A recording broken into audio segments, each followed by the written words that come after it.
Reflecting Christ, December 10th, God teaches self-distrust through trials. Isaiah 55, verse 8, My thoughts are not your thoughts, neither are your ways my ways, saith the Lord. The worker for God often regards the activities of life as essential for the advancement of the work. He looks upon himself as a necessity, and self is mingled with all that is said and done. Then God interposes. He draws his child away from the earthly, which holds his attention, that he may behold his glory. He says, This poor soul has lost sight of me and my sufficiency.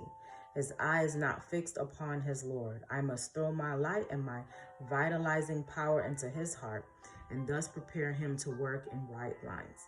By anointing his eyes with the heavenly eye salve, I will prepare him to receive truth. The Lord is compelled to fortify the soul against self-sufficiency and self-dependence, in order that the worker shall not regard his failings as virtues, and thus be ruined by self-exaltation. Sometimes the Lord makes his path to the soul by a process that is painful to humanity. The work of purifying is a great work and will always cost man suffering and trial, but he must pass through the furnace until the fires have consumed the dross and he can reflect the divine image. Those who follow their own inclinations are not good judges of what the Lord is doing, and they are filled with discontent. They see failure where there is triumph, loss where there is gain. Like Jacob, they are ready to exclaim, All these things are against me, when the very things whereof they complain are working together for their good. My thoughts are not your thoughts, neither are your ways my ways, saith the Lord. Let us consider the experience of Paul for a little. At the very time when it seemed that the apostles' labors were most needed to strengthen the tried and persecuted church, his liberty was taken away and he was bound in chains.